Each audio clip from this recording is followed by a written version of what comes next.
അത്ത നക്ഷത്രക്കാരെ സംബന്ധിച്ച് കന്നിക്കൂറിലാണ് നിൽക്കുന്നത്. അപ്പോൾ ഈ അത്ത നക്ഷത്രക്കാർക്ക് 7ാം ഭാവത്തിലാണ് ശനീശ്വരൻ വരുന്നത്. ഇത്ര നാൾ നമുക്ക് അവിടെ നിന്നിരുന്നത് 7ൽ രാഹു ആയിരുന്നു. അതും നമുക്ക് ബുദ്ധിമുട്ടായിരുന്നു. 7ൽ രാഹു എപ്പോഴും നമുക്ക് ഇങ്ങനെ പതുക്കെ പതുക്കെ പോകുന്ന ഗ്രഹമായതുകൊണ്ട്. പക്ഷെ അത് വ്യാഴക്ഷേത്രത്തിലായിരുന്നു. ഇതും ശനി വന്ന് നിൽക്കുന്നത് വ്യാഴക്ഷേത്രത്തിലാണെങ്കിലും അത് കണ്ടകശനിയായി മാറി. അപ്പോൾ കണ്ടകശനി ആവുമ്പോൾ എപ്പോഴും നമുക്ക് എന്തൊരു കാര്യത്തിനും നിവർത്തിക്കാൻ ചെല്ലുമ്പോൾ അത് പകുതി നിവർത്തി സ്ഥാനം എന്നാണ് 7ാം ഭാവത്തിന് തന്നെ പറയാം. ഒരു വട്ടം പോകുന്നിടത്ത് 2 പ്രാവശ്യം പോണ്ടി വരും. അതേപോലെ രാഹു 12ൽ നിൽക്കുമ്പോൾ ആ രാഹുവിൻ്റെ ദോഷങ്ങളും നമ്മൾ വരികയാണ് ചെയ്യുന്നത്. 6ാം ഭാവത്തിൽ കേതു ആണെങ്കിൽ 12ൽ വരുവാണ്. അപ്പോൾ നിങ്ങളെപ്പോഴും ദേവീക്ഷേത്രവുമായി ബന്ധമാണ് ഇവിടെ ഏറ്റവും നല്ലത്. ശിവൻ്റെ അമ്പലത്തിലും ദേവീക്ഷേത്രത്തിലും ദേവീക്ഷേത്രത്തിൽ പോയി ഈ തടസ്സങ്ങൾ മാറാനായിട്ട് ചുവന്ന പൂക്കൾ കൊണ്ട് അർച്ചന ചൊവ്വ വെള്ളി ദിവസങ്ങളിൽ. പിന്നെ നിങ്ങളുടെ വീടിൻ്റെ അടുത്ത് വല്ല ദേവീക്ഷേത്രത്തിൽ കൈവട്ടക കുരുതി എന്ന് പറയും. കൈവട്ടക കുരുതിയാണ്. അവ കുരുതി വെള്ളം കൊണ്ട് ഇങ്ങനെ എടുത്ത് ഒഴിക്കുക. അതാണ് ഈ കൈവട്ടക കുരുതി എന്ന് പറയുന്നത്. അത് ചെയ്യുന്നത് ഏറ്റവും ഉത്തമമായിരിക്കും. എന്നുവെച്ചാൽ നമുക്ക് തടസ്സങ്ങളെ മാറാനാണ് കേട്ടോ.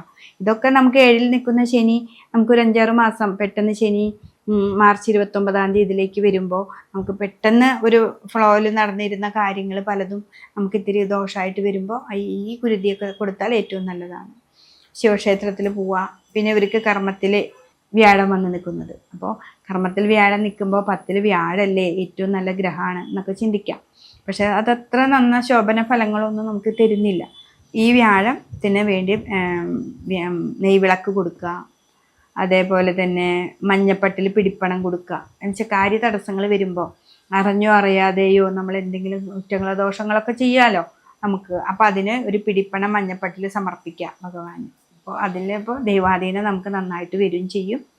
ഇതുപോലെ ദേവീക്ഷേത്രത്തിൽ പോവുക, പറ്റത്തക്ക വഴിപാടുകൾ ചെയ്യുക.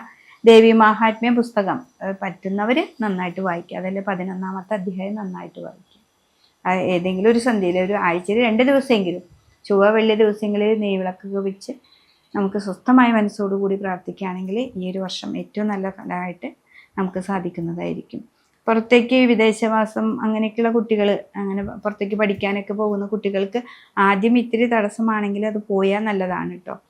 ഏറ്റവും നല്ലതായിട്ട് വരും. പിന്നെ 12ലാണ് കേതു നിൽക്കുന്നത്. അപ്പോൾ എന്ന് വെച്ചിട്ടുണ്ടെങ്കിൽ ഇൻവെസ്റ്റ്മെൻറ്റ്, അതായത് ആദ്യം പൈസ കൊടുത്തിട്ടുള്ള പോക്കൊക്കെ ആണെങ്കിൽ വളരെ ശ്രദ്ധിക്കും വേണം. അങ്ങനെ പോവാതിരിക്കുകയാണ് ഏറ്റവും നല്ലത്. 12ലെ കേതു നമുക്ക് എല്ലാ ധനത്തെ കളയുന്നതാണ്. നമുക്ക് അതൊക്കെ നോക്കി ഇങ്ങോട്ട് വരുന്നത് വിസ വരുന്ന ജോബിൻ്റെ ഇതാണെങ്കിൽ വരുന്നിട്ട് ശേഷം നമുക്ക് പൈസ ധനം ഭാവം കൊടുത്തിട്ട് നമുക്ക് പോവാം. അപ്പം നല്ലതായിട്ട് ഈ അത്ത നക്ഷത്രക്കാർക്ക് വരുന്നതാണ്.